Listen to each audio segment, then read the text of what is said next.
और दोस्तों इसी के साथ हम आगे बढ़ रहे हैं from the music in our lives to the leaders around us, and some leaders are truly rare. हम हमेशा कहते हैं that change is the only constant, but not all change is always welcome. Our next guest began her career in advertising, leading Quadrant Communications for 20 years.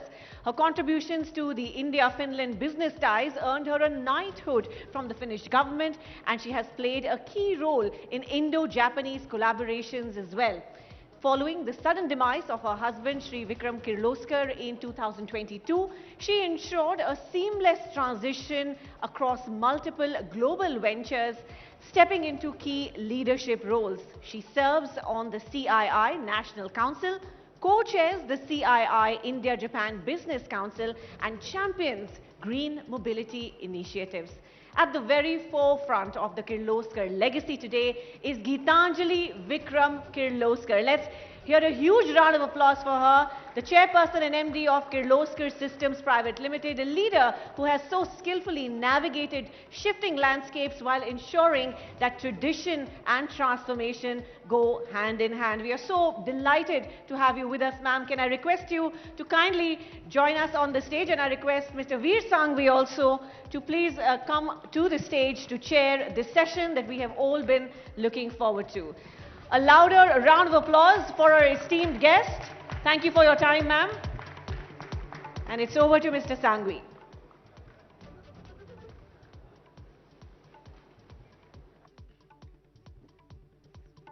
Ladies and gentlemen, our guest is running late basically because we asked we're going to do this very quickly. We're not going to do questions, we'll just zip through it. Sit. Thank you. Geetanjali, I've known you a long time, and you've had a very varied background. You were with Lintas, you were in advertising.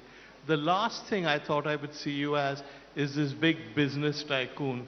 So tell us a bit about how difficult the journey was.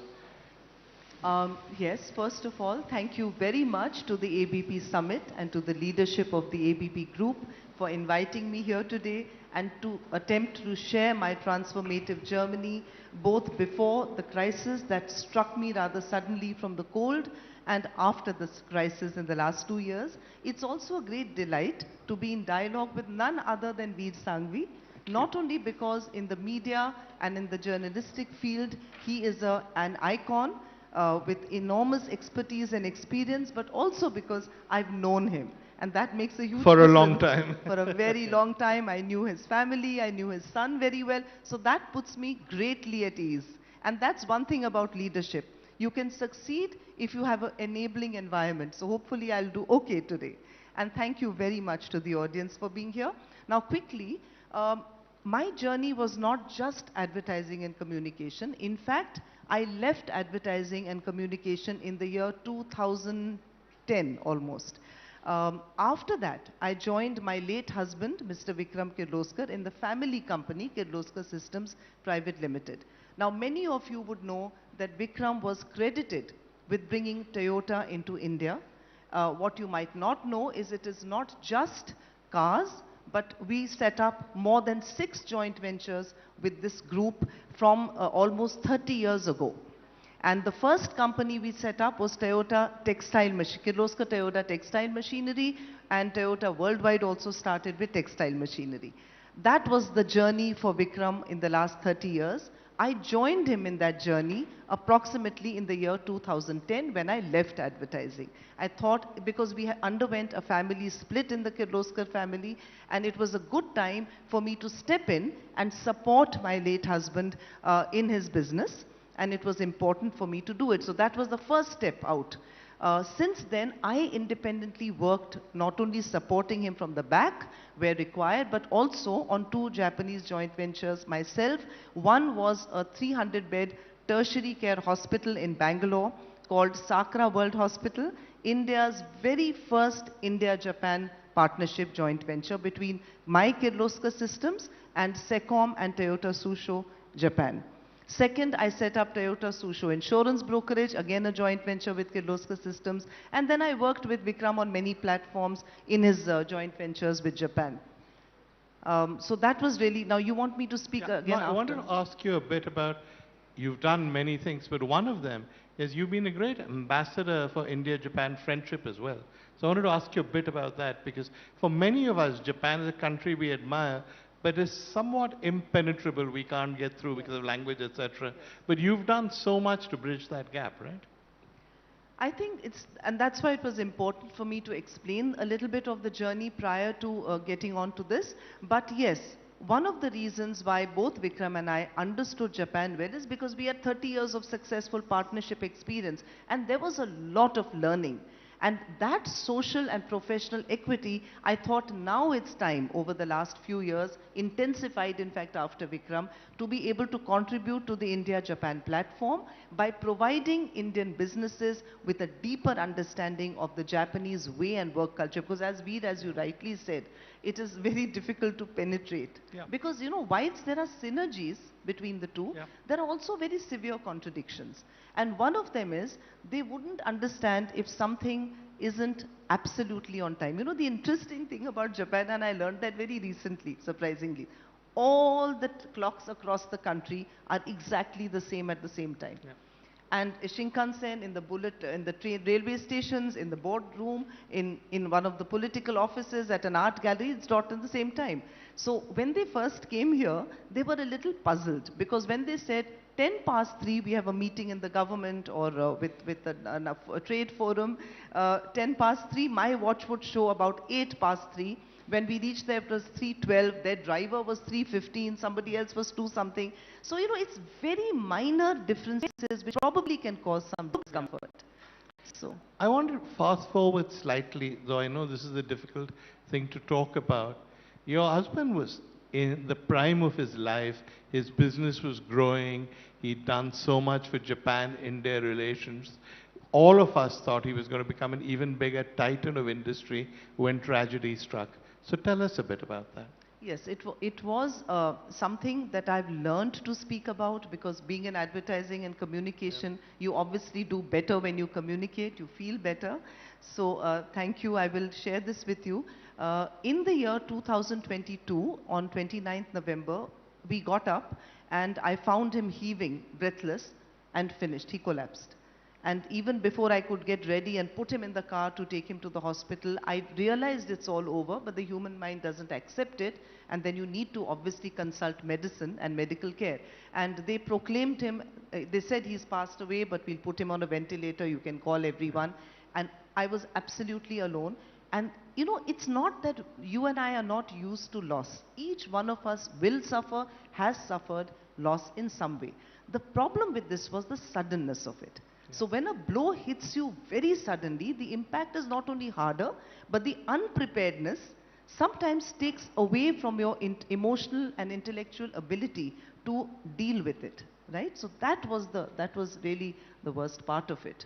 Now, you were a very close couple, not just personally, but in business. And suddenly to find yourself all alone, personally alone, bereft of the company you were used to, the companionship all your life, and with this business empire, when did it strike you that suddenly it was just you, and how did that feel? That's a lovely question, Veer, because it takes me back and it's important. I felt absolutely alone within seconds of it. It didn't take me time for it to dwell, because the void, because of the depth of the relationship, the extent of the relationship, the 40 years of the relationship, business, personal, professional, intellectual, creative, sports, every field, you're right. So it was, the void felt very immediately. You know, it was suddenly out. Everything seemed to have gone out of my life. You know, you feel your life is shattered into a million pieces and you're really left all alone to deal with it, to pick it up. But you know, within 3 days, I told myself, within 5 days, I sent all my relatives and my children and my grandchildren back to where they came from. Because there's one thing that you must realize. Leadership shows there. It's not just in business. You have to lead the situation. You have to lead the people around you. I realized that when you are occupying a position of stature and wealth and you know, a scope of influence, then the responsibility on you to other stakeholders beyond yourself and your immediate family is also very great. And that's where your leadership comes in. It's important. I'm relating it because many of you, or all of you, are in some business or the other. So it's important. I realize that those stakeholders are dependent, Veer, on every decision that I'm going to take. They're dependent on every emotional outburst that I will have. So I could sense a certain sense of anxiety in the multiple stakeholders. I also, don't forget, my daughter was 2.5 months pregnant. And I also had to ensure, though she's a strong professional person in her own right, but I had to ensure that she doesn't feel deprived, that she doesn't feel I have now a huge strength that is gone and I have a weak cover. I had to get her confidence as well. So when that realization came on me, I applied all my leadership skills, my experience of the years, and all the learnings that I had. Remember, I had learned from the best. So all my learnings from Vikram, I could apply at that point. I sent everyone home. And I said, my only anchor will be me and myself.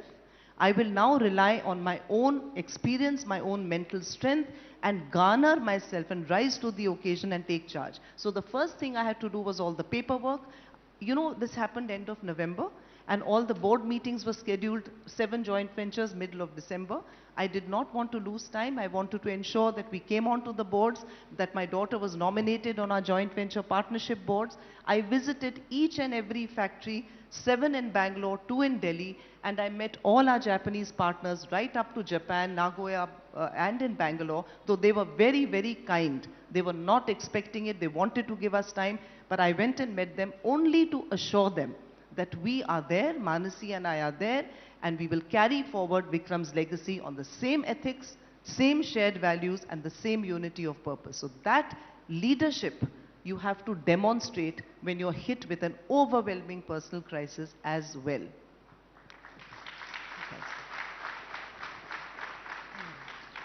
I mean, the whole world knows what leadership you demonstrated and how you ran the company so successfully. But my question is, were there moments when you were out there projecting this brave face, getting on with the job, assuring, I mean, the thousands of people who depended on you that there was no problem? Were there moments when you came home, when you felt alone, sad, or did you just make your head, put it out of your head and go forward?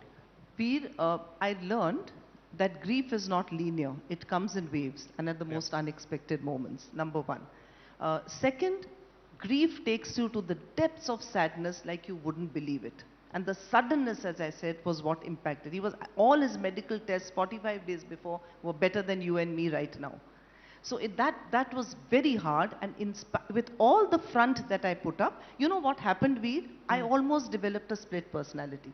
In what way? I think I'm 2 people, because I get huge anxiety sometimes. I read a research which said this anxiety comes between 2:30 and 3:30 a.m. and bang on at 2:45 I get up, even now. Even now? Yes, even now I get up. It's the gaps are increasing, but last night I slept very well because I didn't want to come to ABP in a disheveled state, so I made sure, and I didn't want to let Veer down, so I actually slept very well. So when you have a purpose, it helps you override your weakness. You need to. So you have to convert your grief into resolve.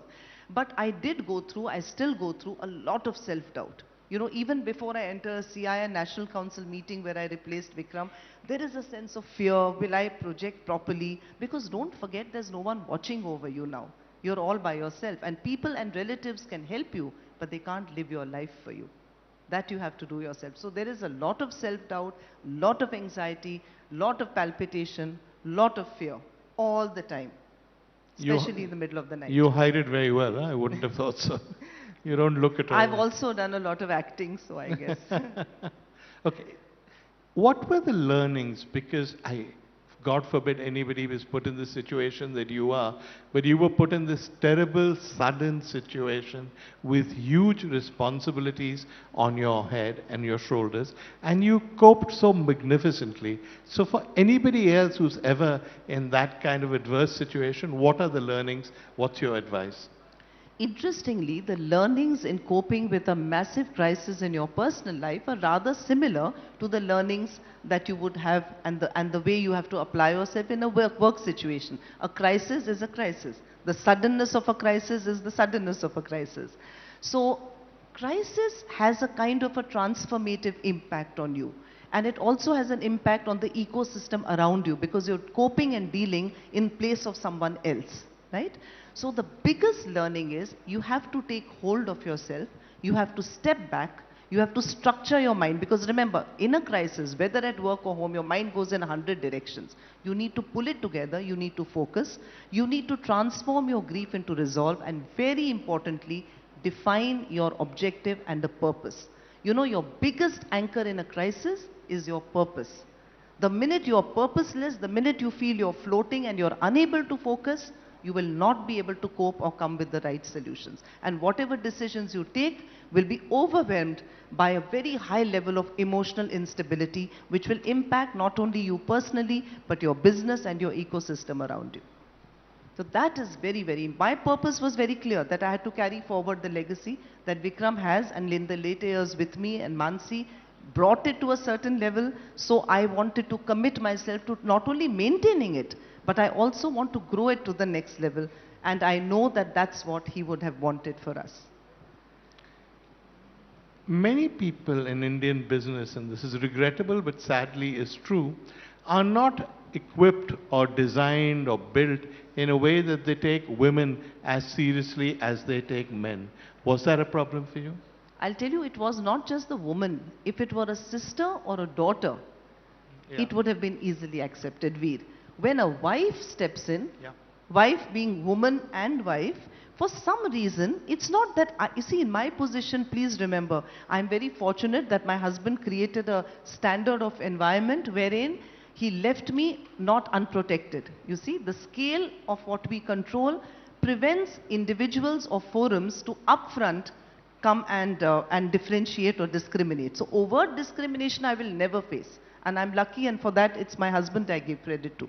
But there are subtle discriminatory expressions, you know, there are certain exclamations, because what you need to do, however, Kaveri knows that I've always been working. She's seen me working for 30 years.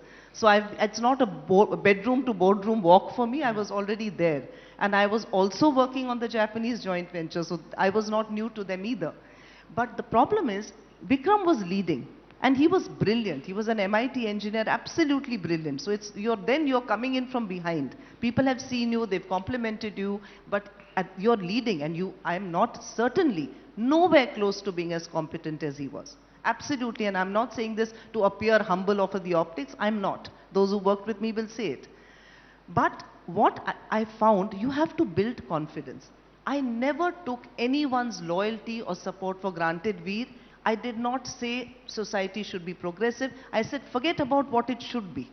It is what it is. You need to accept in work and in life. So I accepted it, and I put in a huge amount of effort to build credibility and confidence. Before every meeting, I do a lot more homework than most people would do. I study, I read, I memorize. I'm good at memorizing, very good at ratta maruing in school, so I don't know, I can remember numbers. So I memorize, and I work very hard. I was a student who really had to slog to get 90%. Vikram was a student who didn't even do his homework, and he would get 100%. So there is a gap. You know, forget about whether Veer finds me credible or not. Forget about the fact that he can accept or not accept me as a wife or a woman. The fact is I'm behind. So I need to catch up, right? So I did not take my acceptance for granted. I worked hard, I built up credibility, but Veer, you're absolutely right. In a forum, in a business meeting, very often, I can see in the beginning, first 1 year was very tougher. There was like a very indulgent attitude. Sometimes there was a bit of a scoffing attitude. Oh, there she is, you know, trying. It wouldn't have happened if I was a daughter or a mother even. Mothers are beautiful. In India, man's mother is accepted beyond anything else. So that was very hard. But you have to build credibility. In any case, you have to work at it. You've mentioned this, but you were not exactly a housewife who inherited a business. You were part of the business, you had considerable achievements of your own, and even this whole India-Japan thing was your own initiative. You were the one who set it up, you were the one who spoke to the Japanese. Yes. So did all that help when it happened? Oh yes, that helped enormously because, in fact, it's a very good point, Veer, because my main business is with the Japanese, right? And there's a lot at stake there. So my having worked on the India-Japan platform to promote cooperation, to promote a better understanding, I managed to have built a certain level of professional and personal equity with the Japanese ecosystem. And that really helped give confidence because they'd heard, they'd seen. So not only in the business with the Japanese, but overall in the influencing ecosystem which my partners might be meeting in other areas of their business, it truly helped to be there already. That really helped in the credit. You know, there's one thing you had asked me, maybe you'll ask now, on whether the Japanese accepted. I was actually building up to that, but Yeah. I was going to say that Japan, which is a country of such high achievers, is for some reason kind of short on women achievers in business. So what was it like for them dealing with a woman?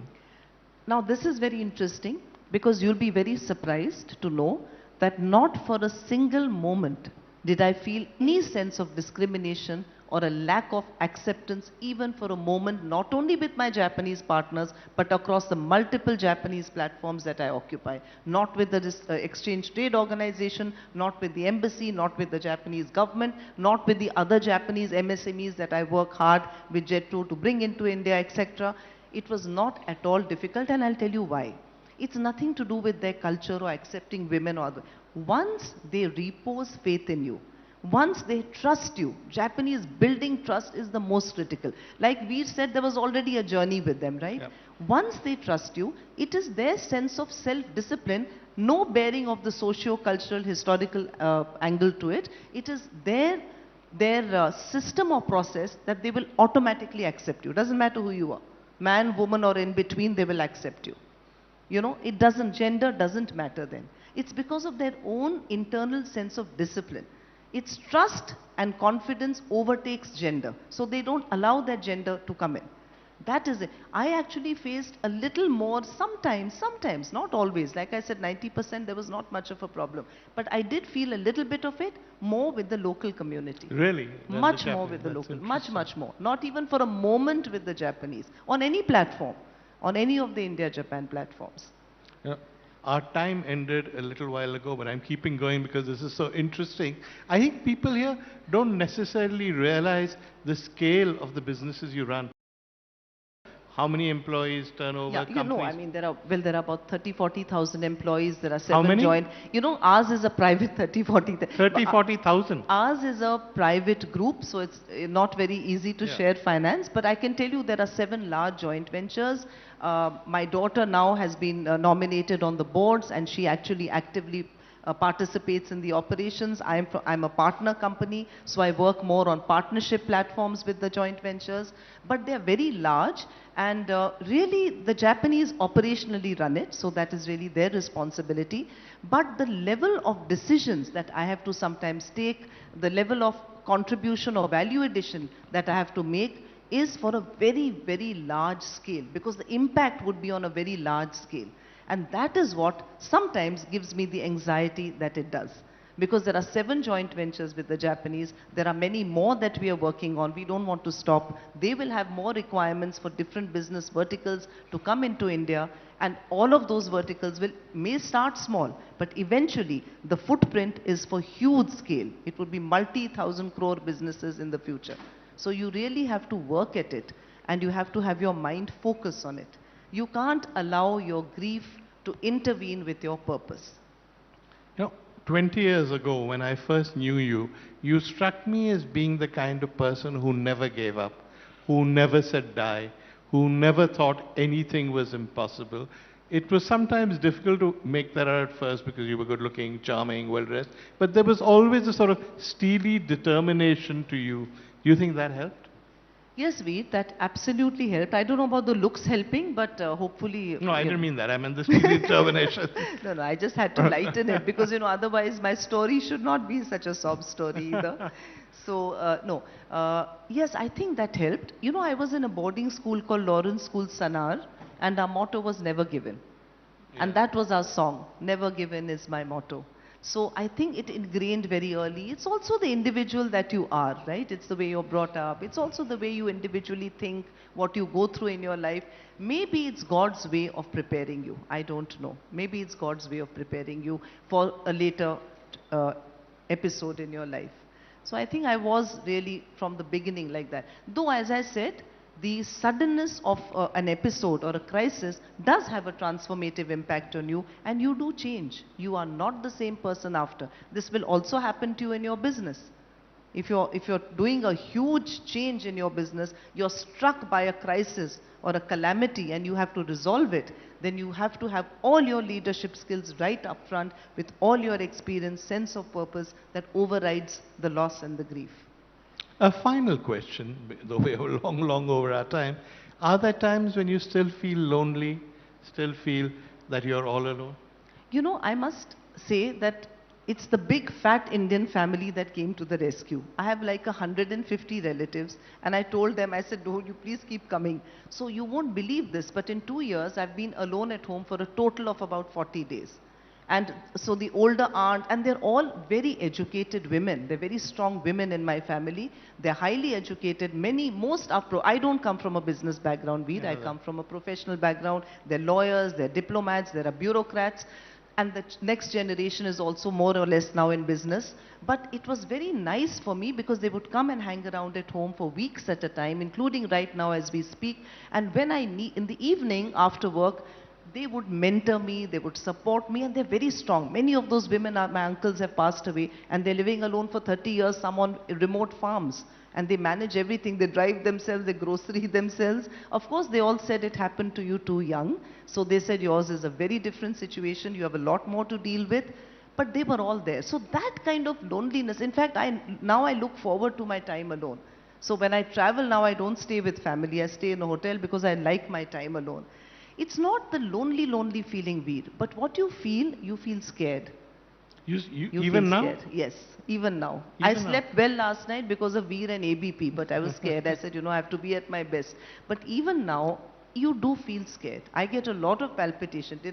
Because I'll tell you, anything I say or do today, it will hit back immediately on me. It will rebound. Vikram was a huge protective cover, but he was also brilliant. So I knew that if I messed up, if I said something wrong, I'd say, Vikram, he'd say, okay, leave it. And he would also sometimes help me to deal with it. It's not that he handheld me. He said, you need to be able to work on it yourself. But he was there. And I knew eventually he'd take care of it. That is not there. So more than loneliness, it's the fear of having to walk alone with no support when you fall. You just have to hold something, find your support and get up. You have to watch your back every minute in my position. I can't show vulnerability beyond what I've shown to you all. Right?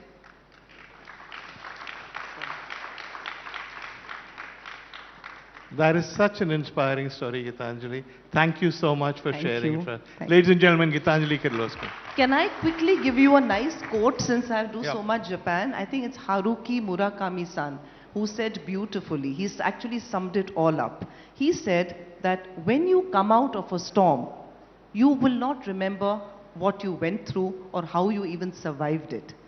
You may not even know whether the storm is really over. But one thing is certain.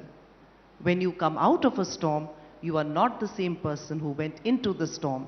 And that's what the storm is all about. Thank you. That is so beautiful. Arigato gozaimasu. Thank you. Thank you. It was wonderful.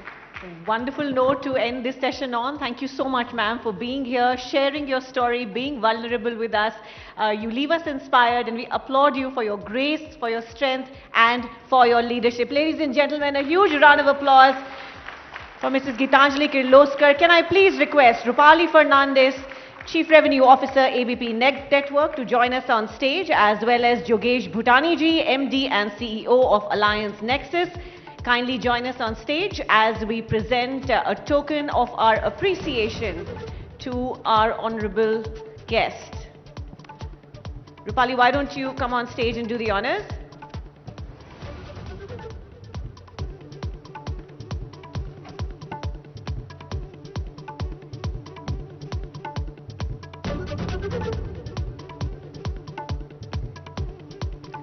A round of applause, please, ladies and gentlemen.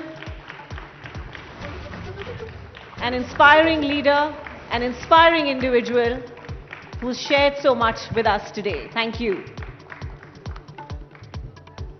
Of course, I was coming to that for Mr. Sangvi, who of course, we love having him back on the Ideas of India stage year after year. And thank you again, sir, for leading the conversation.